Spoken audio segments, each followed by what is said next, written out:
আসসালামু আলাইকুম বন্ধুগণ, আশা করছি সকলে ভালো আছেন। সকলের সুস্থতা কামনা করে আরেকটি নতুন ভিডিও নিয়ে আপনাদের মাঝে হাজির হয়েছি।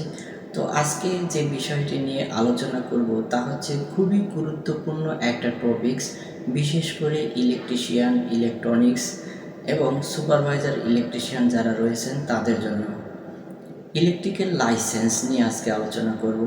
তো ইলেকট্রিক্যাল লাইসেন্স কেন এত গুরুত্বপূর্ণ, লাইসেন্স থাকলে কি সুবিধা এবং না থাকলে কি অসুবিধা, লাইসেন্স কেন করব এবং লাইসেন্স যদি আমরা করি তাহলে কি কি অ্যাডভান্টেজ মানে সুবিধাগুলো আমরা পাবো, সে নিয়ে আজকের ভিডিও। তো একটি লাইসেন্স, যারা ইলেকট্রিক্যাল জব করে তাদের জন্য ইলেকট্রিক লাইসেন্স খুবই গুরুত্বপূর্ণ, যারা ড্রাইভিং করে তাদের জন্য ড্রাইভিং লাইসেন্স, যারা বয়লারে চাকরি করে তাদের জন্য বয়লারের লাইসেন্স। কোনো এক সময় ইলেকট্রিক্যালের লাইসেন্সের উপরে এতটা গুরুত্ব দেওয়া হতো না, লাইসেন্স থাকলেও চাকরি পাওয়া যেত, না থাকলেও চাকরি পাওয়া যেত। কিন্তু বর্তমানে এমন একটা সময় এসেছে যে লাইসেন্স ছাড়া আপনি চাকরি পাওয়া তো দূরের কথা, আপনার কাগজই অ্যাকসেপ্ট করবেন না। আপনি যে কাগজ সাবমিট করবেন, আপনি যে সিভি সাবমিট করবেন, সেই সিভিতে যখন পেজ উল্টায় দেখবে আপনার লাইসেন্স নেই, তখন সিভি আপনাকে ফেরত দেওয়া হবে। কারণ হচ্ছে যে এই লাইসেন্সার লোক তারা ইন্টারভিউতে কলই করবে না, চাকরি তো পরের কথা। কিন্তু এমন একটা সময় ছিল যখন এই সমস্ত লাইসেন্স তখনও ছিল, কিন্তু কোনো মানে এতটা প্রয়োজনীয়তা অনুভব করতো না। তো লাইসেন্সের মানুষ অনেকে জানতোই না।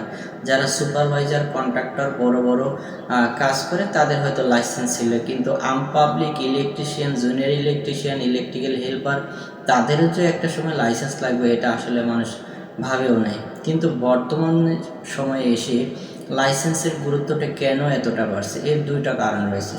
একটি কারণ হচ্ছে যে বাংলাদেশে আপনারা জানেন বেশ কয়েকটি শিল্প কারখানায় বড় বড় দুর্ঘটনা ঘটেছে। তারপর থেকে বিদেশি যে ভাইয়ারা রয়েছে যারা আমাদের দেশে মিল ফ্যাক্টরিতে বিভিন্ন অর্ডার দিয়ে থাকে, তো সেই অর্ডার দেওয়ার জন্য তারা কিছু কন্ডিশন দেয়, যেগুলো মানতে হয় প্রত্যেকটি ফ্যাক্টরির মালিকগণকে।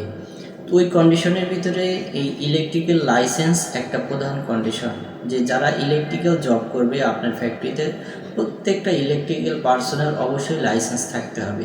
যারা বয়লারে চাকরি করবে তাদের বয়লারের লাইসেন্স থাকতে হবে।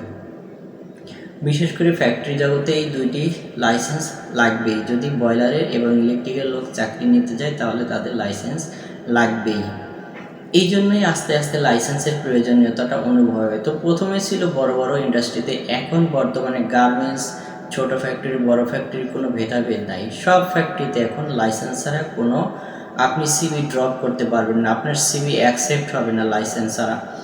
এটা তো গেল শুধু সিভির বেলা। আপনি যখন চাকরি নিতে যাবেন ওই লাইসেন্সের আবার ক্যাটাগরি রয়েছে, এ বি সি ক্যাটাগরি রয়েছে। তো যখন তারা দেখবে যে আপনার লাইসেন্স কোন ক্যাটাগরির, সবচেয়ে ছোট ক্যাটাগরি হচ্ছে সি, মিডিয়াম হচ্ছে বি এবং ভালো ক্যাটাগরি হচ্ছে এ।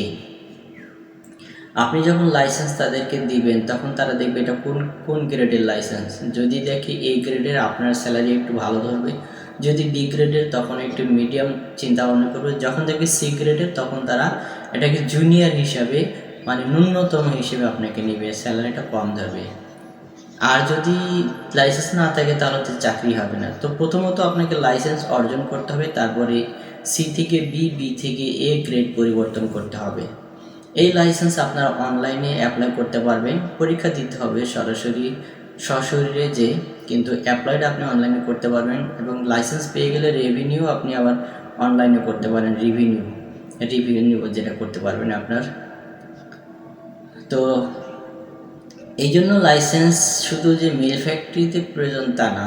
আরেকটি কারণ হচ্ছে বর্তমানে যারা বাসা বাড়িতে কাজ করেন তাদেরও লাইসেন্স প্রয়োজন। কারণ হচ্ছে আপনি যদি একটি রাস্তায় একটা দুর্ঘটনা ঘটে, আপনি যদি সেটাকে সরাতে যান এবং ওই দুর্ঘটনা সরাতে যদি আপনি দুর্ঘটনাকে আরও বড় করে ফেলেন, তখন যদি ওইখানে একটা পুলিশ কেস হয়, যদি আপনার কাছে জানতে চায় যে আপনি কেন এই বিদ্যুতে হাত দিতে গেলেন, তখন যদি আপনার লাইসেন্স থাকে তখন আপনি বলতে পারবেন যে আমি একজন ইলেকট্রিক্যাল পার্সন, লাইসেন্সধারী পার্সন, আমি একজন স্বীকৃত ইলেকট্রিশিয়ান, আমার কাছে যে লাইসেন্স রয়েছে, যেটা হয়েছে এটা একটা নিছক দুর্ঘটনা। কিন্তু আপনার কাছে যদি লাইসেন্স না থাকে তখন আপনাকে বলবে যে আপনি মুখে যতই বলেন যে আমি একজন ইলেকট্রিশিয়ান, তারা বিশ্বাস করবে না। বলবে তুমি ইলেকট্রিশিয়ান নাম বলতেছো, তুমি কেন এই কাজে না জেনে হাত দিলা, তোমার লাইসেন্স কোথায়? যখন আপনি লাইসেন্স দেখাতে পারবেন না, আপনি যতই ইলেকট্রিশিয়ান বলেন সেটা কিন্তু এখানে গ্রহণযোগ্য হবে না। তো এই সমস্ত ক্ষেত্রে প্রয়োজনে আমাদের অবশ্যই লাইসেন্স প্রয়োজন। আরও বিস্তারিত যদি জানতে চান বিভিন্ন বিষয় নিয়ে আমাদেরকে কমেন্ট করবেন, আমরা পরবর্তী ভিডিওতে আমরা এই বিষয় নিয়ে বিস্তারিত আলোচনা করার চেষ্টা করব। তো ভালো থাকবেন সবাই, আজকের ভিডিও এই পর্যন্ত। আসসালামু আলাইকুম।